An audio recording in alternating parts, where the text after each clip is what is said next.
A Fundação Portuguesa do Pulmão, com a Sociedade Portuguesa de Pneumologia e a Associação Portuguesa de Fisioterapeutas, convidam-no a conhecer o que é a reabilitação respiratória. As doenças respiratórias são uma realidade mais comum do que imagina.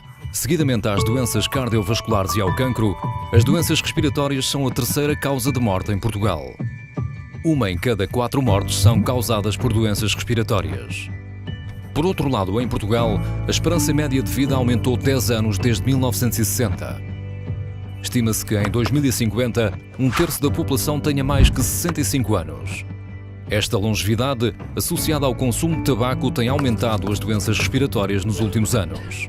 Mas afinal, em que consistem estas doenças? Existem hoje em dia um conjunto de doenças respiratórias que, quando são crónicas, levam a uma grande incapacidade e perda de qualidade de vida dos nossos doentes. São exemplos a DPOC, doença pulmonar obstrutiva crónica, a asma, sobretudo a asma grave, a tuberculose. Hoje em dia já existe muito menos tuberculose do que há uns anos atrás, mas ainda persistem sequelas de tuberculose e as sequelas também induzem incapacidade nos nossos doentes.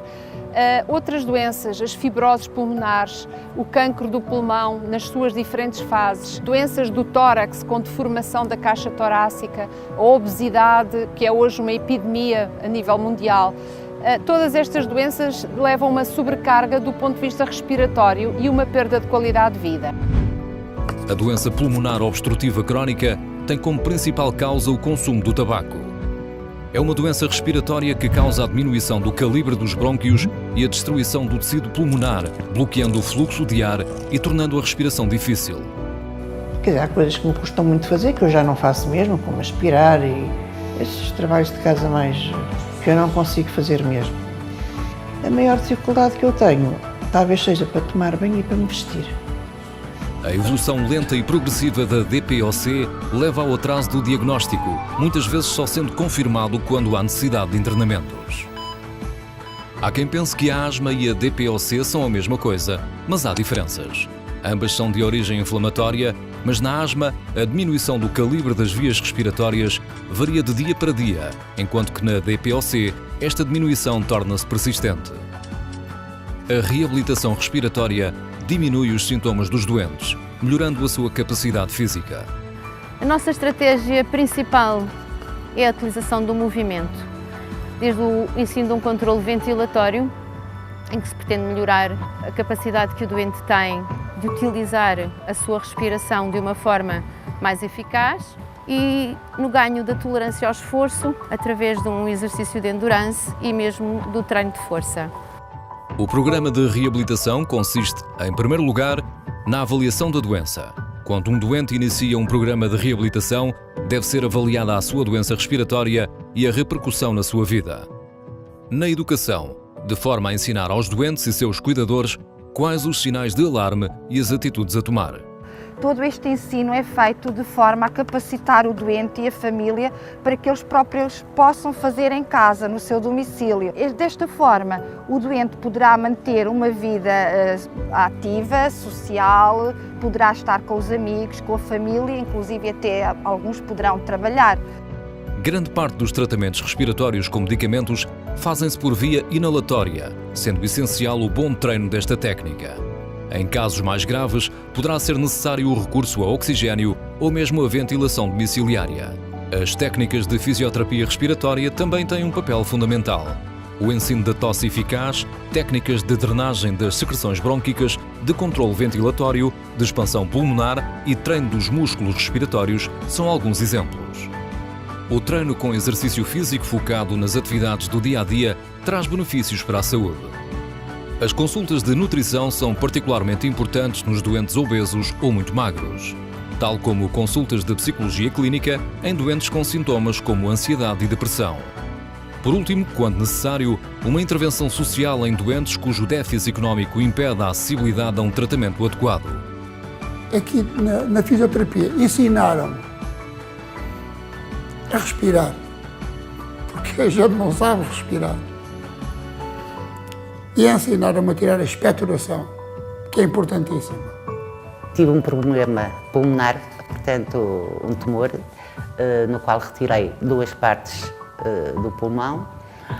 Entretanto, vim para a reabilitação e tenho-me sentido melhor, tenho-me sentido bem.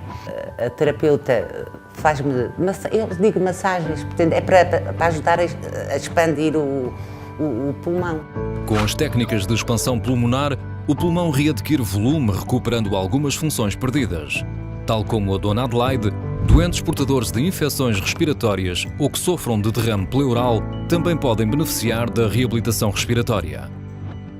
Mesmo quando o doente é internado, estas técnicas de reabilitação continuam através da ajuda na limpeza do muco dos brônquios e da promoção da atividade física. Na sociedade atual, as novas tecnologias e a maior tendência para trabalhos sedentários desencorajam a atividade física. O crescimento do sedentarismo contribui para um aumento de doenças tais como o cancro do cólon, da próstata ou da mama, doença coronária, hipertensão arterial, obesidade, diabetes mellitus e osteoporose. Tenho restrições brutais no emprego, tenho que fazer as coisas muito planeadas, com muito tempo para poder fazer todas as coisas que eu tenho programadas. A reabilitação, para mim, foi um círculo vicioso positivo, porque antes da reabilitação só trabalhava e ia para casa. Não me queria cansar, não podia fazer nada, porque já chegava ao trabalho que me cansava. Sou doente asmático, asma grave, encho, peito. Nós, se não fizermos esta medição, não nos apercebemos da crise. Só nos apercebemos quando começamos a ficar com falta de ar. Se o meu valor é 600, abaixo disso alguma coisa não está bem. Com o pico de flow eu consigo perceber isso. Sem pico de flow, sem a medição, não consigo. Eu sou médico, continuo na minha prática clínica e sem ter sintomas fui descobrir uma doença que estava a começar. E dessa maneira fui tratado primorosamente aqui e neste momento considero-me uma pessoa de sucesso por ter conseguido vencer a doença. Os programas com treinos mais intensivos são realizados nos centros de reabilitação. Contudo, o exercício de moderada intensidade pode ser realizado na comunidade ou mesmo no domicílio do doente. A atividade física deve ser praticada com regularidade, de forma a manter os benefícios adquiridos com a reabilitação. Os doentes com menor limitação deverão frequentar ginásios ou atividades como a hidroginástica ou a natação. Os doentes sob oxigenoterapia devem também manter-se fisicamente ativos, através de caminhadas diárias que podem fazer utilizando os dispositivos portáteis de oxigênio.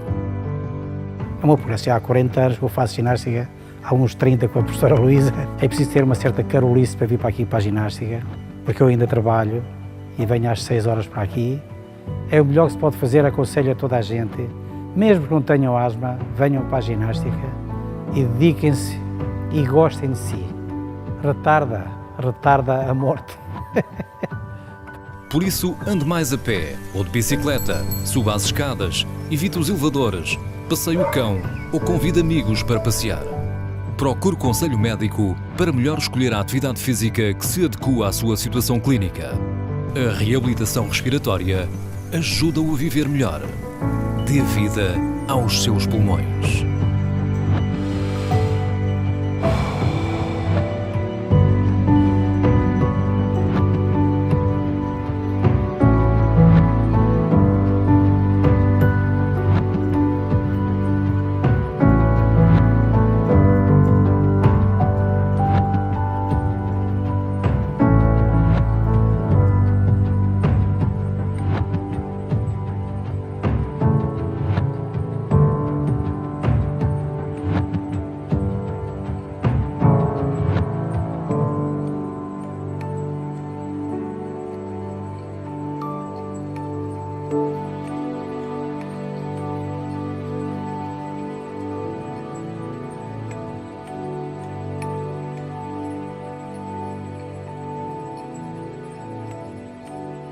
Momentos Vídeo.